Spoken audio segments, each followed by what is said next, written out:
I sat at our usual table at the restaurant, twirling my spaghetti nervously. Mia was late again, and I couldn't help but feel a little worried. She'd been my closest friend since we were kids, more like a sister than anything else. My parents left me when I was young, but Mia was always there, filling that gap. We've been through everything together, and no matter how busy life got, we always made time to meet here. It was our way of staying close despite all the adult responsibilities. But lately, things felt different.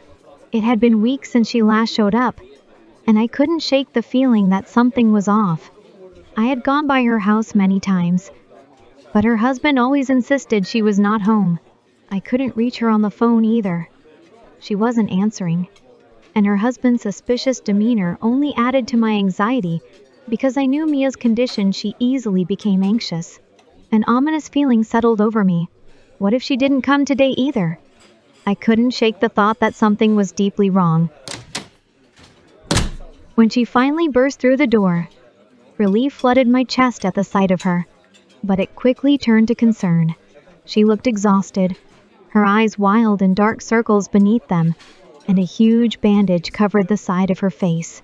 Her usual bright smile was replaced by a frown. "Lisa, I need to talk," she said, sliding into the seat across from me. Her voice rushed. "What happened?" I asked, concerned. My heart is racing. "What happened to your face? Who hurt you?" "It's Dane," she said, her voice trembling. "He's been acting strange. I think he's cheating on me." She took a shaky breath. "I've been overthinking everything, and I kept asking him about it. That's when he hurt me. Late nights at work, secretive phone calls. I swear I smelled a perfume on him last week that definitely wasn't mine. And this morning, I found a necklace in his car that's definitely not mine." Mia's hands were trembling in her lap, her eyes darting around the restaurant as if she feared someone was watching. "I've been coming to your house, but he keeps insisting you're not home," I said, my voice trembling. "I was so worried. I thought something terrible had happened. Why didn't you call me? I could have helped you." Mia looked down, her hands fidgeting in her lap. "I didn't want to worry you more. I thought I could handle it, but then things just spiraled out of control. I should have reached out, but I felt so trapped." Mia looked down, her expression filled with distress. "I just escaped. He's been hurting me, Lisa. I didn't know where else to go." She pulled up her jacket to reveal bruises in her skin, evidence of the torment she had endured. "I couldn't stay there any longer." I tried to offer her reassurance, but a sense of dread washed over me. "Have you considered reporting it to the police?" I asked, my voice steady despite the turmoil inside me. "You shouldn't have to live in fear like this. If he's hurting you, you need to protect yourself. That alone is enough evidence."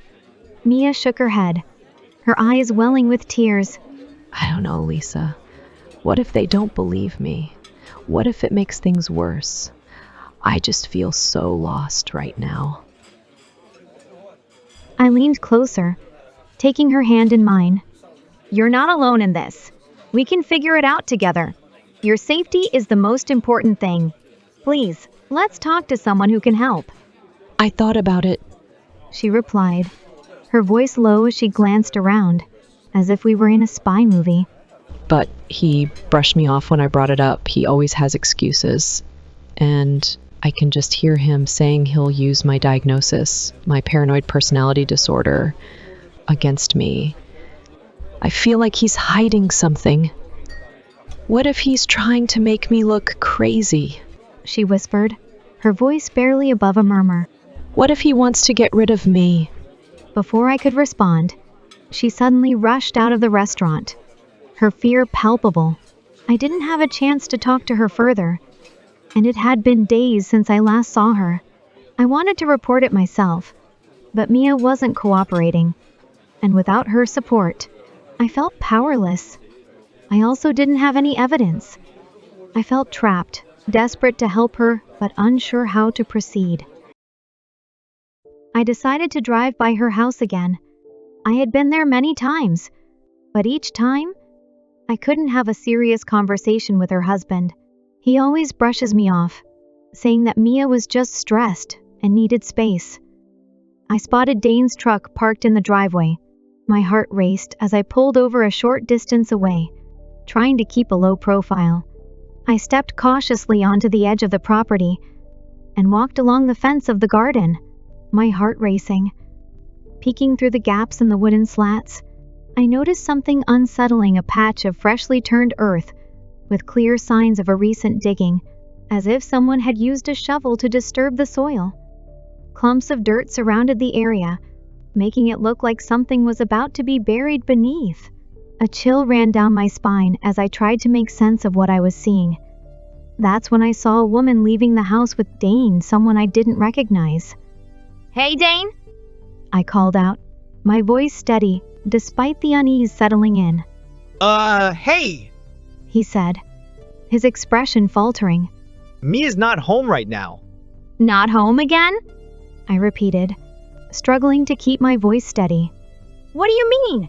She hasn't called me for days already." Look, she's probably just having a mental breakdown again and went to see her psychologist, or she's far away resting. He snapped, glancing at the woman beside him, who smirked at me as she entered the house. My heart raced. His dismissive tone made me even more suspicious. "Why don't you know where your wife is?" I shot back, frustration boiling over. "I know you're hiding something. Who is she?" I gestured toward the woman entering the house. "Is she your mistress? Is she the one you've been hurting Mia with?"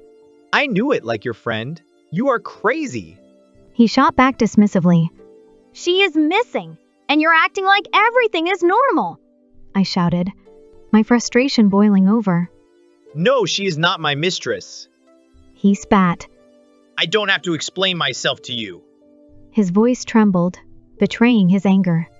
"Why don't you start with those bruises and the wound I saw?" I challenged, my voice unwavering. Dane's face paled slightly, but he quickly recovered. Then why didn't she report it to the police if that's true? You have no idea what you're talking about. You have no evidence. "Evidence?" I shot back, my voice rising. "What do you think I'm here for? I know Mia, and I know she wouldn't just disappear without a reason. You're hiding something, and I'm going to find out what it is." So look wherever you want. I don't need to hide anything from you. He shot back defiantly. He crossed his arms defensively, a sneer forming on his lips. You're just a paranoid friend trying to play detective. You don't know anything about us. "I know enough," I countered, feeling the heat of anger coursing through me. "I've seen the bruises she showed me, and I won't let you dismiss her pain. If she's in danger, I won't stop until I uncover the truth." That was it.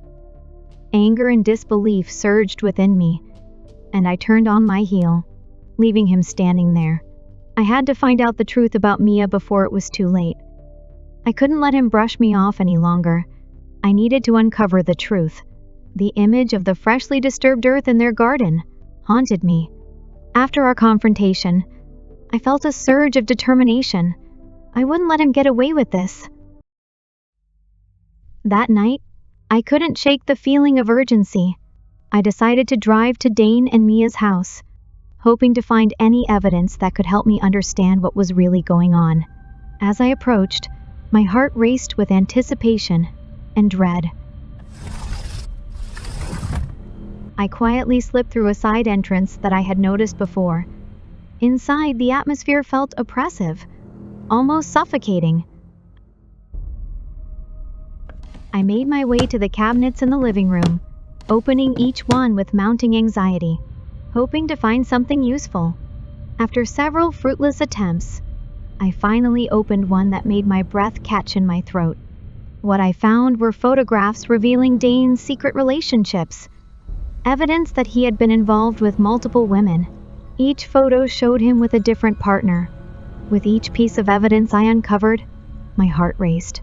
Dane wasn't just an abusive husband.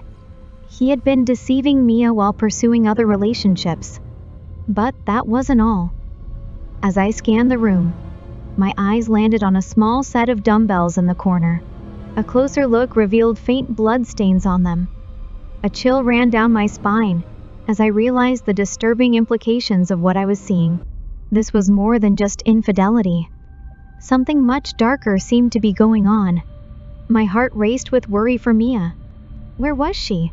Was she hurt? Or worse, was she even alive? I realized that with these photographs and the blood-stained dumbbells, I could report him to the police. His claims that Mia was just stressed and needed space were nothing but a facade, a cover for his deceit. Determined, I quickly snapped a few photos of the damning evidence before making my way back outside, ready to expose the truth and find out what had happened to Mia.